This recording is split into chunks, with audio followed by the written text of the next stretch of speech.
이름으로 일컫는 자 곧 내가 내 영광을 위하여 창조한 자를 오게 하라. 그들을 내가 지었고 만들었느니라.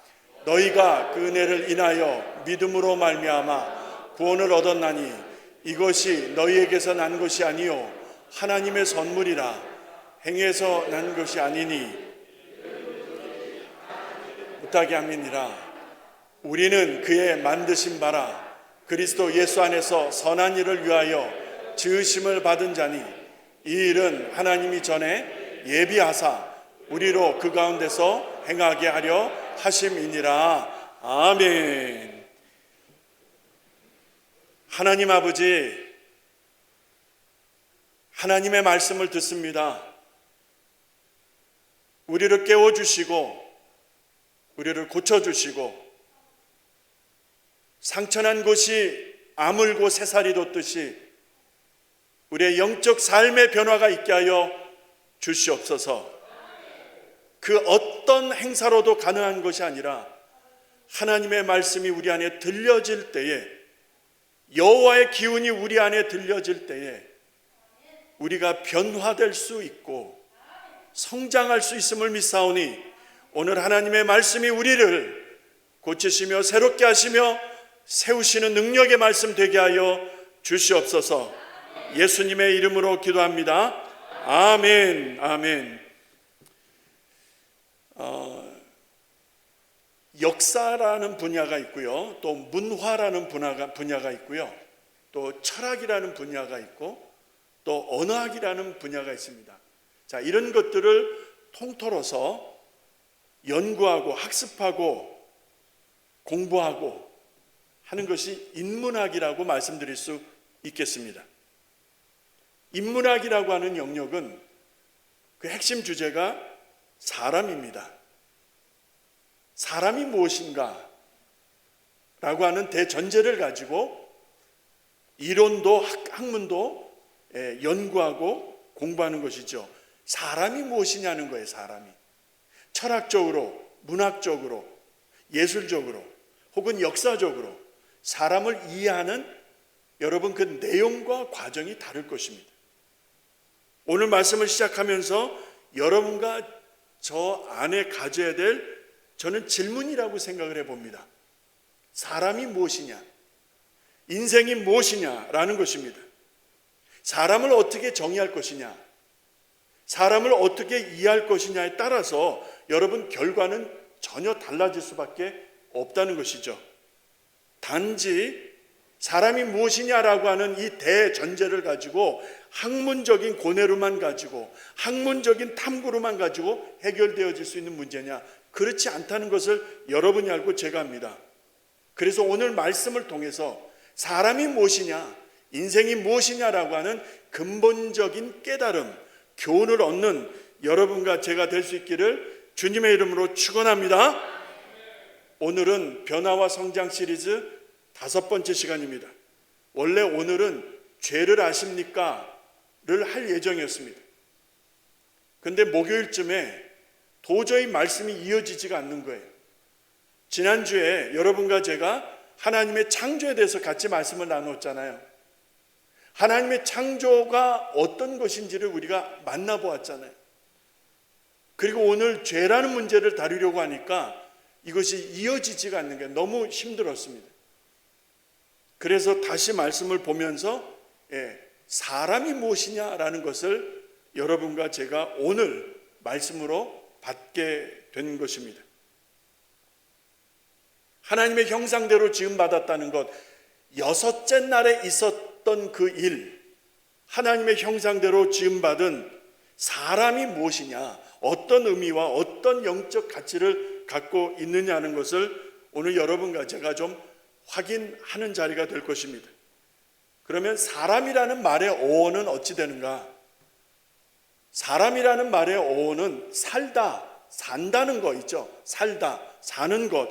이 살다와 산다는 이 동사형과 깊은 관계가 있다는 것을 찾게 되었습니다. 여러분, 산다는 게 뭡니까? 다른 말로 생존한다, 목숨, 생명을 이어간다라는 표현으로 가능할 것입니다. 자, 목숨을 이어간다, 생존한다는 의미에서 삶을 가리키는 것이 사람이라는 거예요. 엄마 태중에서 아이가 무럭무럭 자라 때가 되어서 출생을 합니다.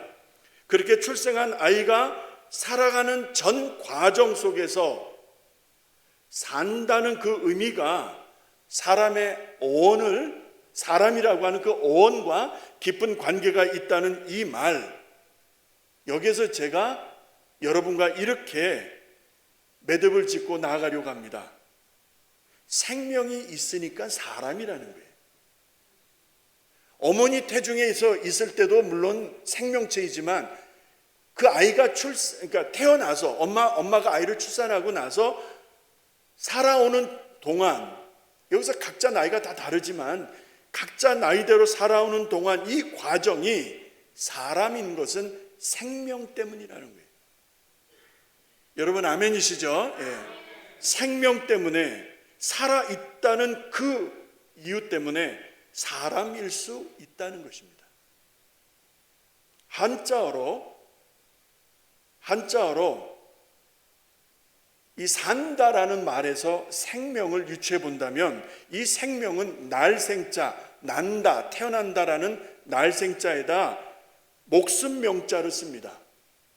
태어나고 그 태어난 생명을 가지고 살아가는 전체의 과정을 여러분 생명으로 보는 것입니다.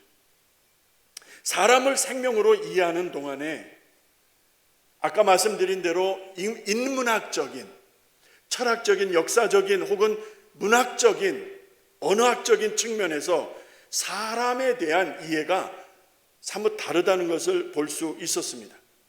사람의 생명의 가치를 이론적으로 설명하는 것도 많이 다르다는 것을 볼 수 있었습니다.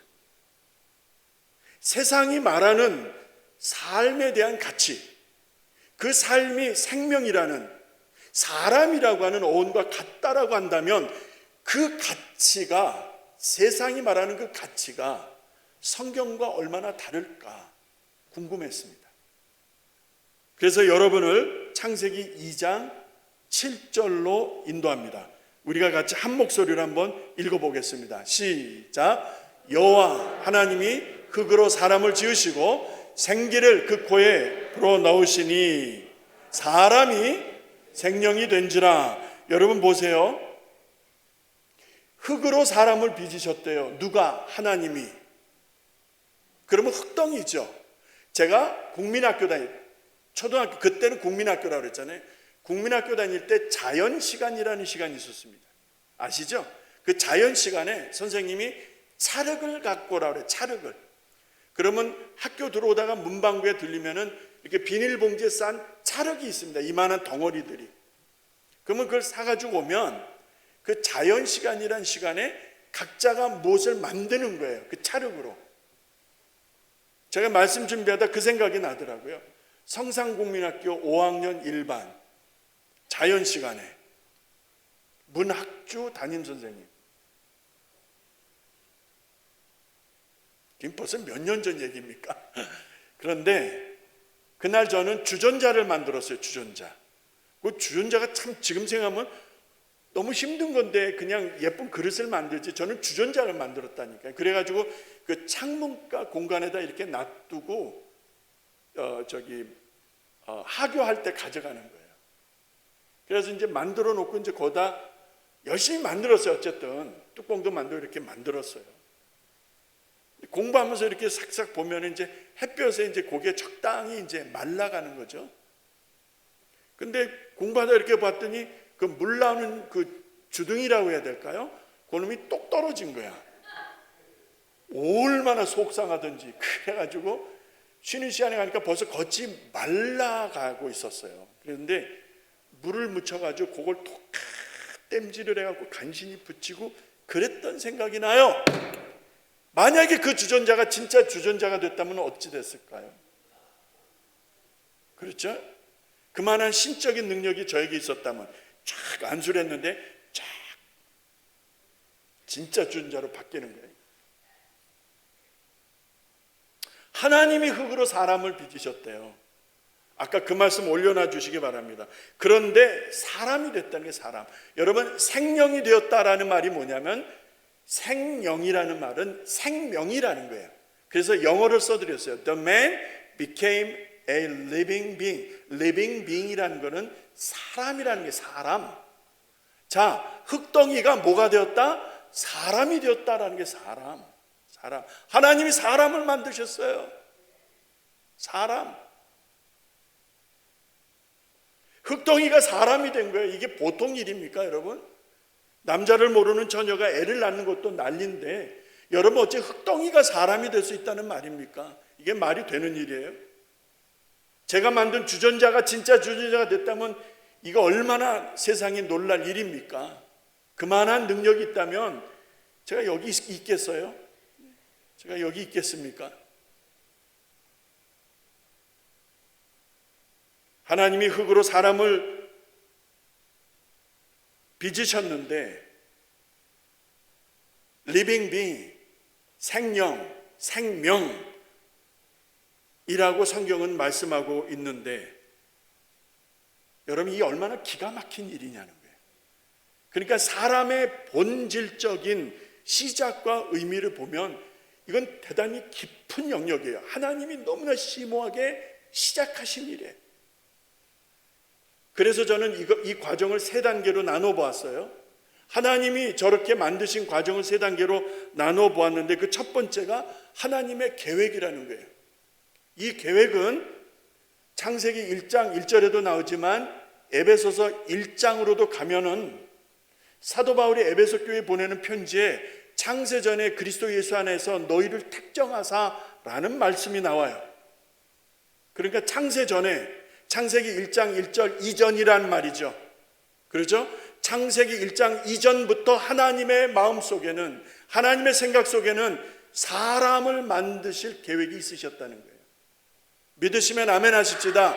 그 사람, 여러분 다른 사람 말할 것도 아니고요, 나를 포함해서 하나님이 그리스도 예수 아니라고 하는 기준을 가지시고 나를 만드실 계획을 가지셨다는 이 일, 하나님의 계획, 하나님의 의도, 하나님의 열정, 이게 중요하다는 거예요. 이게 시작점이야. 하나님의 계획, 하나님의 패션, 열정, 이것이 시작점이에요. 시작점. 두 번째는 하나님은 만물을 말씀으로 만드셨어요.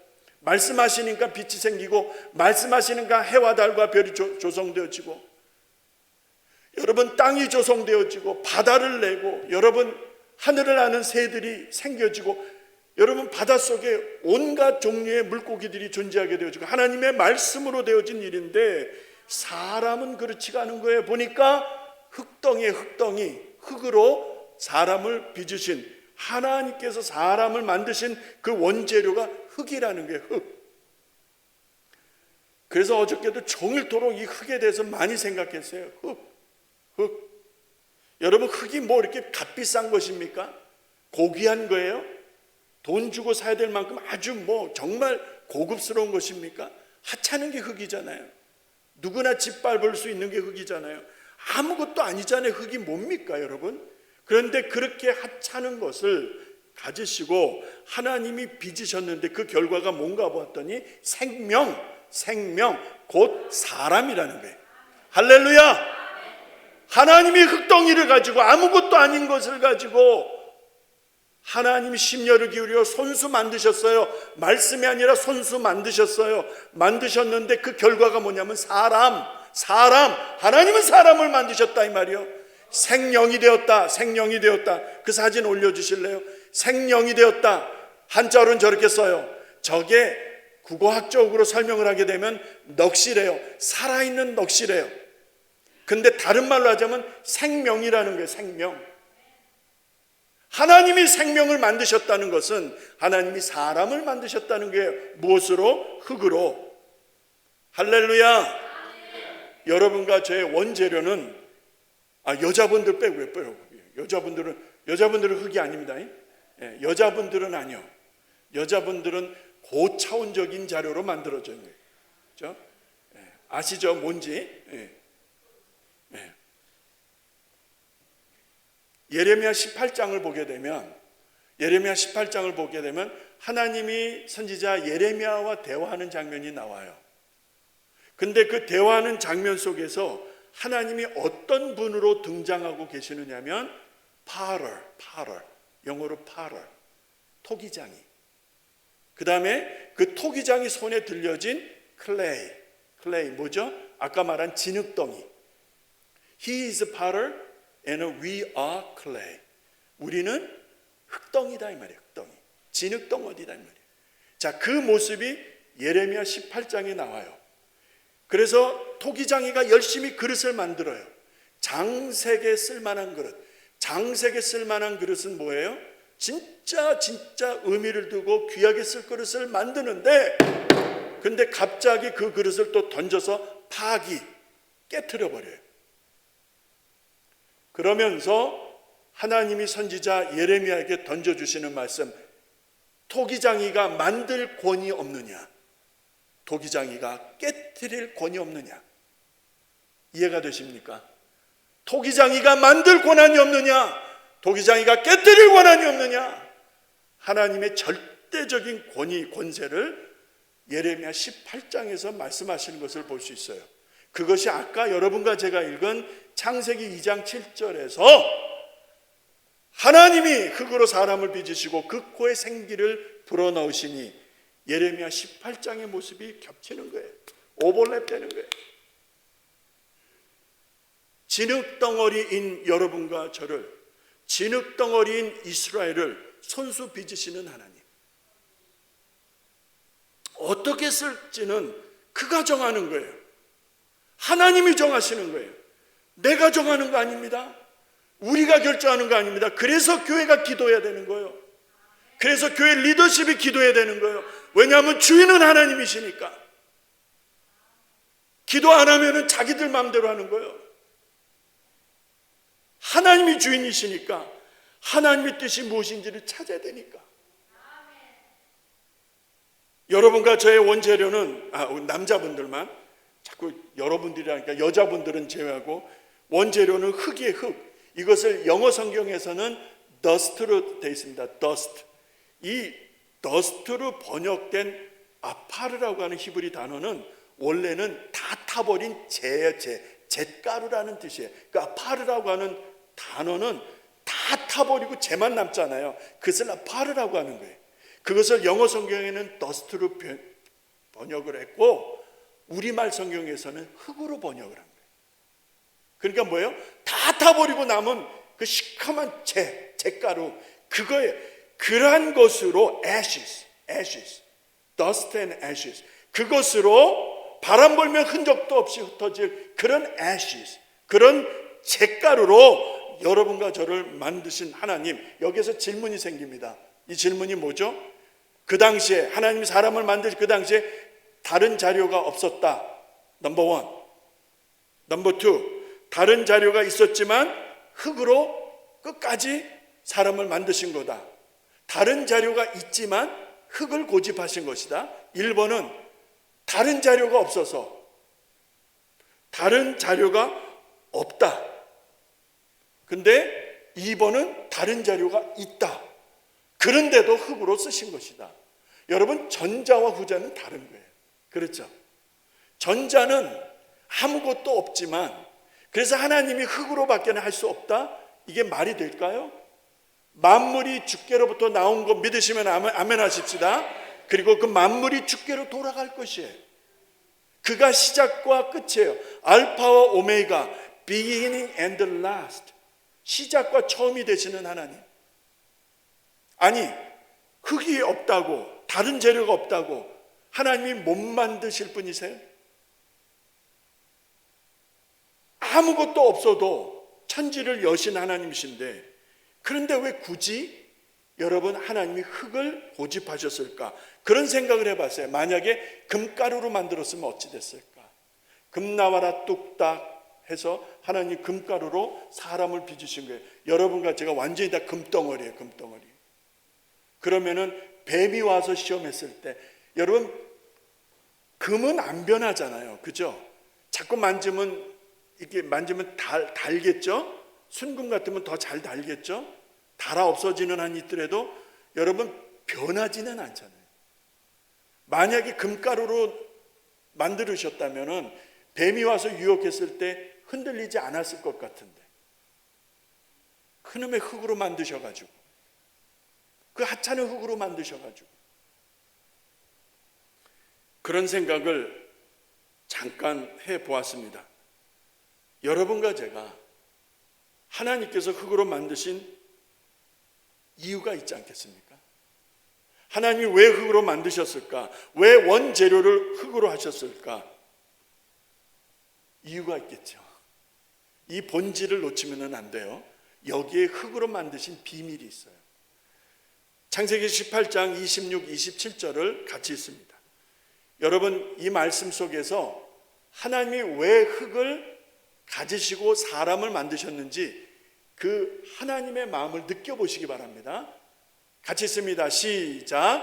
여호와께서 가라사대 내가 만일 소돔 성중에서 의인 50을 찾으면 그들을 위하여 온 지경을 용서하리라. 아브라함이 말씀하여 가로되, 자 무슨 말씀입니까? 소돔이라고 하는 도시가 너무나 엉망이고 너무나 죄악이 중해서 그 죄악이 하늘까지 닿았어요. 그래서 하나님이 그 도시를 멸하시려고 진노하시고 있던 그때에 한 사람이 하나님 앞에 선 거야. 하나님 이 성을 멸하지 마소서. 하나님 진노 중에라도 긍휼과 자비를 잊지 아니하시는 하나님께서 용서하시면 안 될까요? Please. 그가 바로 아브라함입니다. 그렇게 하나님과 아브라함이 주고받는 대화 속에서 하나님이 말씀하시는 거예요. 그래 내 말대로 의인 있으면 내가 이 도시를 멸하지 않을 것이야. 이게 하나님의 마음이에요. 만약에 의인이 있으면 이 도시를 내가 멸하지 않을 것이 하나님이 말씀하시는 거예요. 그랬더니 그 하나님의 말씀에 대한 화답으로 아브라함이 뭐라 그래요? 나는 티끌입니다. 저기 보세요. I am nothing but dust and ashes. Nothing but, only dust and ashes. 나는 단지 티끌과 재입니다. 자, 아브라함이 하나님 앞에 자기를 고백할 때 하나님 나는 잿덩어리입니다. 하나님 난 다 타버린 잿가루입니다.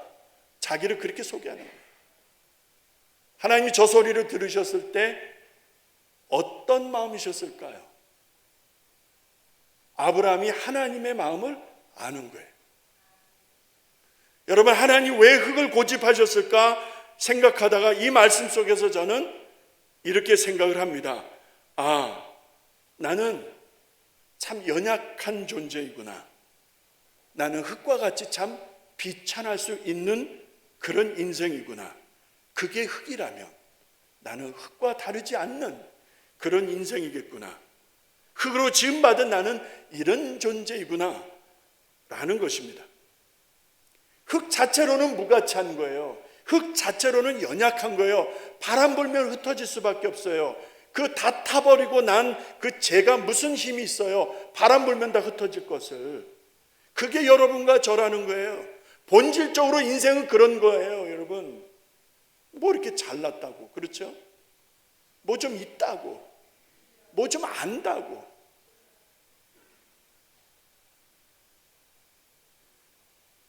하찮은 흙이잖아요. 그런데 이 흙이 무엇을 만나느냐에 따라 성질과 기능과 가치가 바뀌더라고요. 여러분 여기 만약에 한쪽에 무가치한 땅이 있어요. 오랫동안 버려진 땅이에요. 사람들이 돌아보지 않은 땅이에요. 그런데 내가 마음 먹고 이 땅을 한번 갈아엎어서 여기에다 이것도 심고 저놈도 심고 다 심겠다 해서 너무나 오랫동안 버려진 땅이라 이거 갈아엎는 게 보통 일이 아니거든요. 예? 기계가 와서 한다 그러면 금방 된지 모르지만 삽으로 만약에 이 땅을 한번 갈아엎는다면은 여러분 그거 정말 힘든 일이에요. 자, 그래서 갈아엎어요. 그 안에서 돌도 나오고 병조각도 나오고 이런저런 거 나오고 다 흘러서 버리면서 그 묵은 오랜 땅을 다 갈아엎어 놔 보세요. 그러면 그 땅은 기름진 땅이 되는 줄로 믿습니다. 거기에다 무엇을 심든지 잘 될 줄로 믿습니다. 이것이 사람의 마음과 다르지 않다는 것입니다. 여러분과 제가 무엇을 담느냐에 따라서, 여러분과 제가 무엇을 갖느냐에 따라서 선을 선택하면 그 사람은 선한 표정을 드러낼 수밖에 없습니다. 그 사람의 마음도 행동도 선하면은요, 그 사람의 관계도 선한 열매가 맺을 것입니다. 그런데 선택적인 악이 있어요. 이거는 내가 실수로 악한 것이 아니라 아는데, 분명히 아는데도 내가 악을 선택하는 거예요. 이거 잘못된데도 내가 악을 선택하는 거예요. 이러면 안 되는데, 이렇게 하면 안 되는데, 그걸 알면서도 내가 의도적으로 악을 선택하는 거예요. 그런 선택적인 악이 내 안에 있다면 그 사람의 표정도 말투도 행동도 생각도 관계도 달라지기 시작합니다. 왜냐하면 선택적인 악 때문입니다. 왜 사람들이 이기적으로 변합니까? 왜 사람들이 편파적이 되고 왜 사람이 서로에게 무례합니까? 여러분, 기경된 땅과 사람의 마음과 다르지 않더라고요. 다르지 않아. 흙이라고 하는 건 정말 하찮지만은 정말 하찮아요. 그런데 그 흙 속에 하나님의 생기가 들어오니까, 할렐루야, 그 흙 속에 하나님이 생기를 불어넣으시니까 여러분 생명이 된지라, living being, 생명, 곧 사람이 됐다는 거예요. 할렐루야. 여러분 흙덩이에요. 흙덩이인데 사람이 되잖아요. 사람이. 아멘이십니까?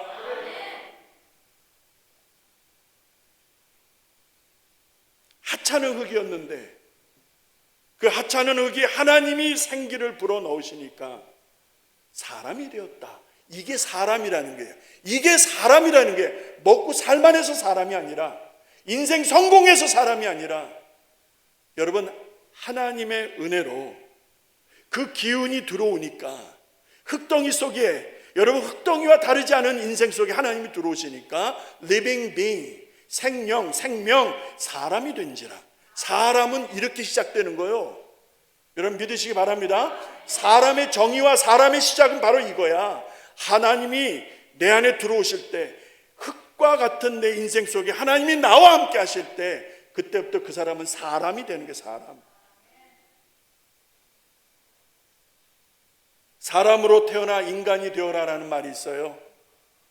제가 말씀 준비하다 보니까 동양 철학에서, 인문학에서 많은 학자들이 사람을 공부하다가 이런 말을 가지고 서로들 논했더라고요.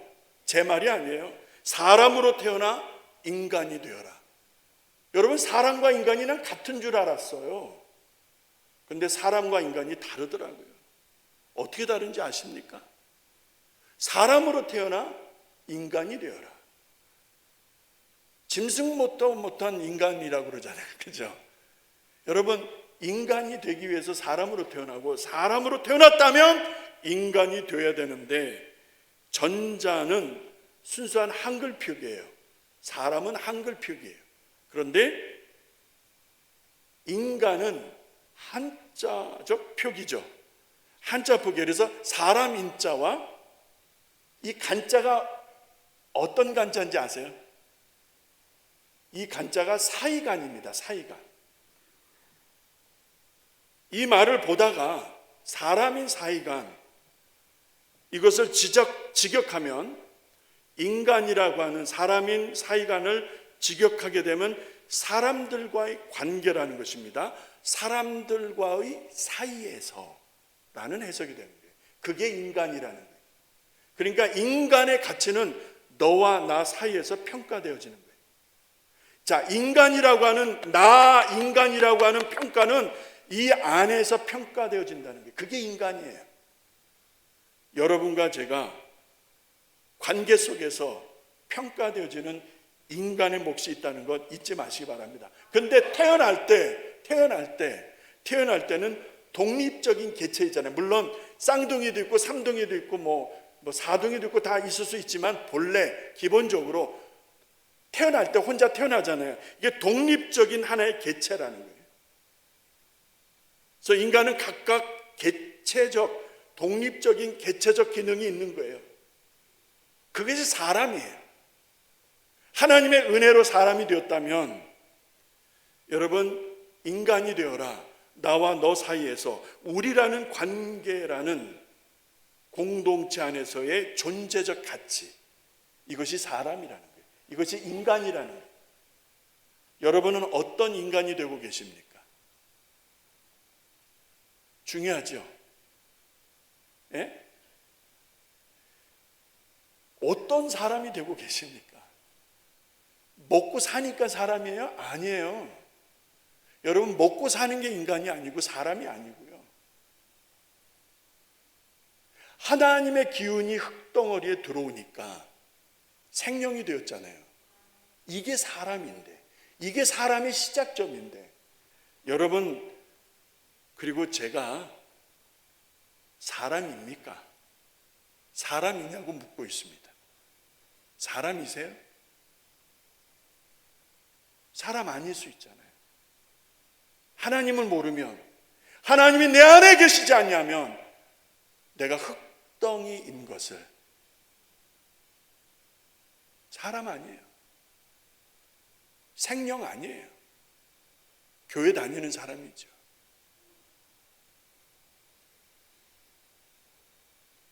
이 말씀을 준비하다가 여러분, 군자와 소인, 군자라고 하면 무슨 우리하고는 별로 상관없는 클래스가 다른, 레벨이 다른 사람을 생각하는데, 아니, 정상적인 사람, 군자와 소인배, 소인, 소자의 차이점이 있더라고요.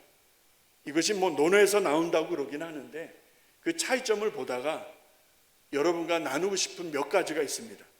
10가지인데 다 하기는 좀 그렇고요.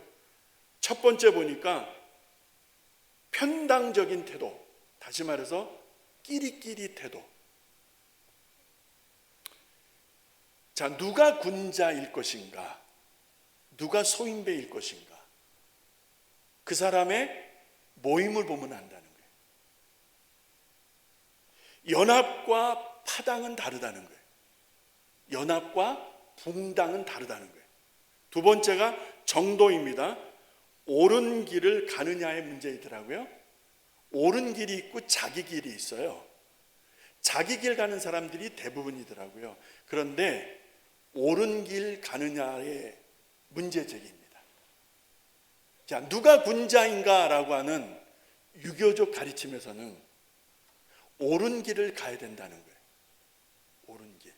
여러분, 옳은 길이 뭘까요? 이렇게 해서 쭉 보다 보니까 몇 가지 눈에 들어오는 게 있었어요. 다른 사람을 칭찬하는 입이 있고 다른 사람의 험담을 하는 입이 있더라고요. 이게 8번째 나와요.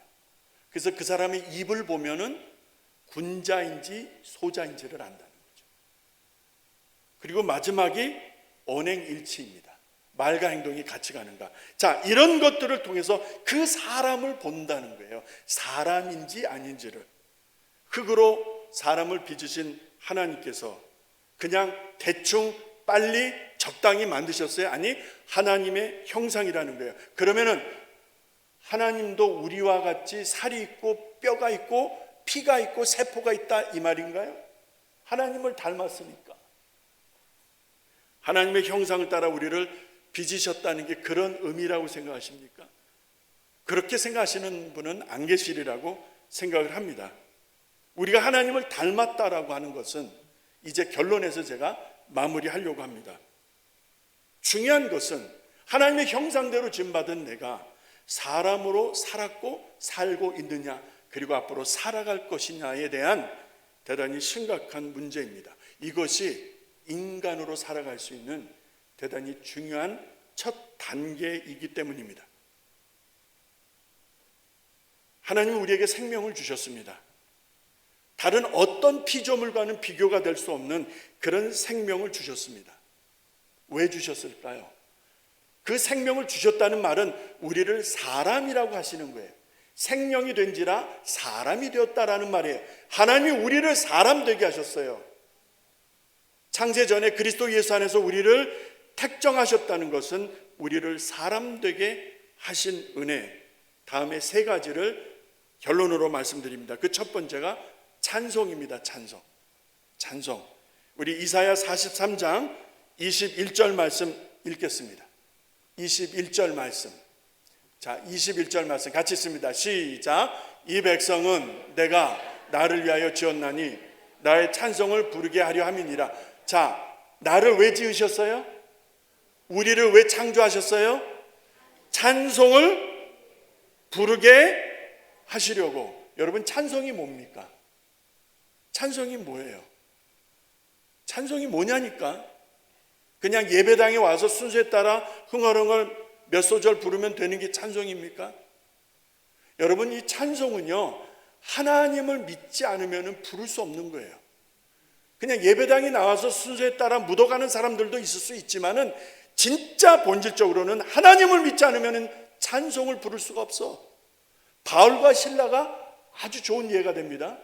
바울과 실라가 빌립보 감옥에 갇혔을 때 그 밤중에 하나님을 찬미하니 온 죄수들이 듣더라. 그리고 그 찬송 소리가 그 지하 감옥을 진동할 때에 옥문이 열리고 그들을 묶고 있던 착고가 풀리고. 누가 열어줬어요? 누가 그들을 묶고 있는 착고를 풀어줬어요? 이 착고가 풀리고 옥문이 열려지는 역사는 하나님의 임재인 줄로 믿습니다. 여러분을 묶고 있는 게 언제 풀려질지 아세요? 찬송하시면 된다는 거죠. 그래서 성도에게 찬송은 무기이고 교회에서 찬송은 하나님의 강력한 파워라는 걸 믿으시기 바랍니다. 그래서 성도가 모이면 찬송해야지. 찬송해야지.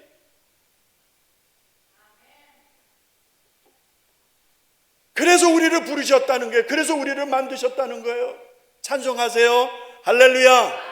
여러분, 찬송 부르세요. 흥얼흥얼 부르세요. 그냥 미친 듯이 부르세요. 괜찮아. 하나님이 다 들으시니까. 그러면 여러분의 삶 속에 역사가 일어날 줄로 믿습니다. 닫힌 게 열려지는 거요. 막힌 게 뚫려질 것입니다. 그게 없으니까 막히는 거야 자꾸. 두 번째가 하나님의 영광입니다. 오늘 말씀 이사야 43장 7절 말씀 우리 같이 읽겠습니다. 아까 본문 말씀인데요. 같이 읽습니다. 시작. 무릇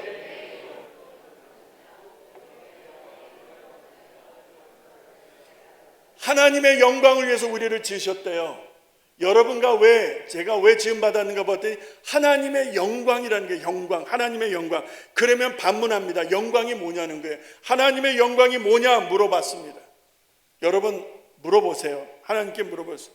저도 물어봤어요. 하나님이 기뻐하시는 거래요. 하나님이 좋아하시는 거래요. 하나님이 좋아하시는 것, 하나님이 기뻐하시는 것.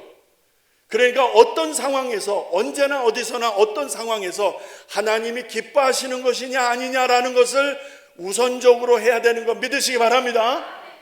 자, 이런 순서가 없으니까 자기 것을 먼저 하는 거야. 자기 것을 먼저 하는 거야. 우리 거를 먼저 하는 거야. 우리 거를. 하나님의 것을 먼저 해야 되는데, 하나님이 기뻐하시는 것을 먼저 고민해야 되는데 거기에 대한 생각도 안목도 없는 거야. 근본적인 문제이죠. 근본적인 문제. 하나님의 교회가, 성도들이 하나님이 기뻐하시는 게 뭔지를 최우선 순위에다 두고 하는 것이요. 할렐루야. 그러면 실수가 없어. 서로 어려움이 있다 할지라도 하나님이 도우셔서 감당하게 하시는 건 믿으시기 바랍니다. 여러분, 어떤 일을 결정할 때에 빨리 서두르지 마세요. 제가 몇 번 말씀을 드렸죠. 제가 어떤 결정을 할 때는 다음과 같은 세 가지 원칙을 항상 적용합니다. 내가 해야 되는 것인가? 다른 사람이 해야 되는 것인가? 두 번째, 지금 해야 되는 것인가? 나중에 해야 되는 것인가? 왜요? 긴급한 일의 횡포 때문에. 여러분, 바쁜 일의 횡포, 말이 이해가 되시죠?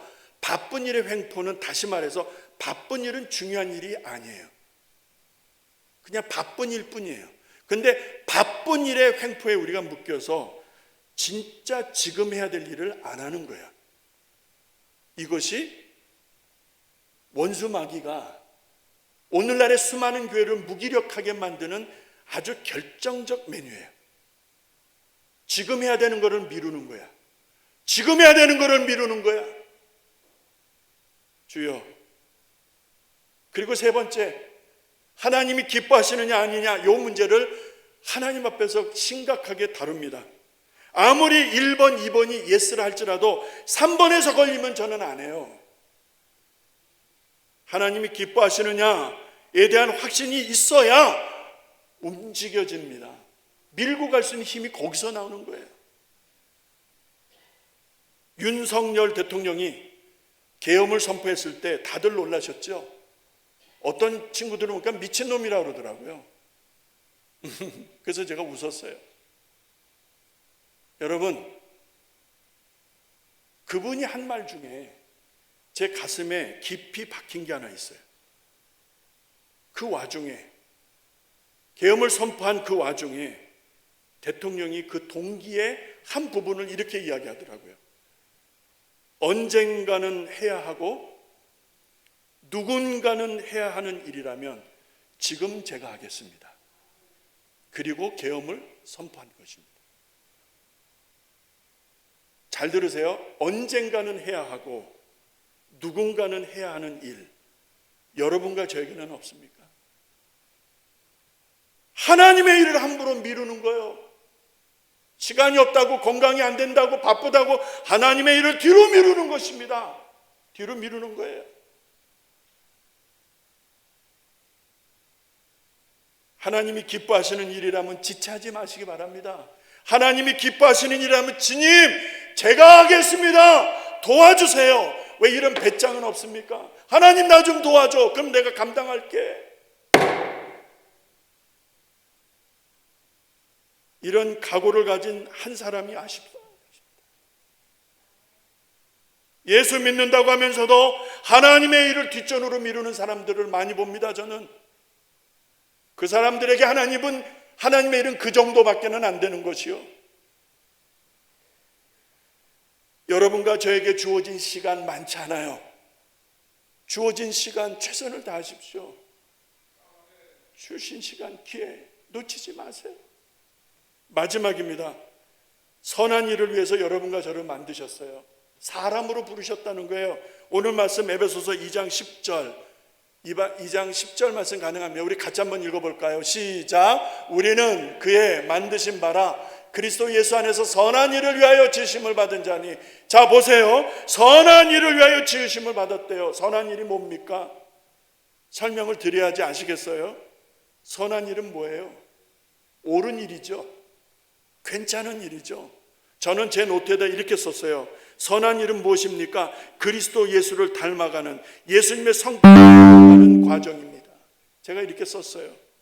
이해하려고 노력하는 것, 용서하려고 몸부림치는 것, 오래 참으려고 몸부림치는 것, 연합과 일치를 힘쓰는 것, 먼저 베풀고 먼저 섬기는 것, 하나님이 원하시는 영혼 구원에 대한 지속적인 관심을 갖는 것. 여러분, 이것이 선하다는 거 다 아시잖아요. 이것을 위해서 부르셨대요. 이것을 위해서 나를 사람으로 막 만들어 놓으신 거라 믿으시긴 아멘 하시기 바랍니다. 이제 우리 같이 기도할 시간입니다. 세상 학문은요, 하나님을 모르는 세상 사람들도요, 사람으로 태어나라, 그리고 인간으로 살아가라, 이 말을 하더라고요. 여러분과 제가 사람 맞습니까? 먹고 살만하니까 사람이에요? 좋은 집 좋은 차 가지면 사람입니까? 좋은 대학 나오고 좀 영향력 있으면 여러분 그러면 되는 거예요. 그걸 사람이라고 그래요? 성경은 그렇지 않더라고요. 하나님이 내 안에 계시느냐의 문제제기요. 사람으로 태어나야 됩니다. 그래야 인간이 될 수 있더라고요. 하나님이 나를 사랑하셔서 빚으셨는데 내가 사람으로 살고 있는가? 내가 인간으로 살아가고 있는가? 여러분 스스로는 알잖아요. 자기가 자기를 알잖아요. 이 시간 기도하십시다. 하나님, 가차는 흙으로 나를 빚으셨는데 내가 함부로 미루며 살아왔습니다. 용서하시옵소서.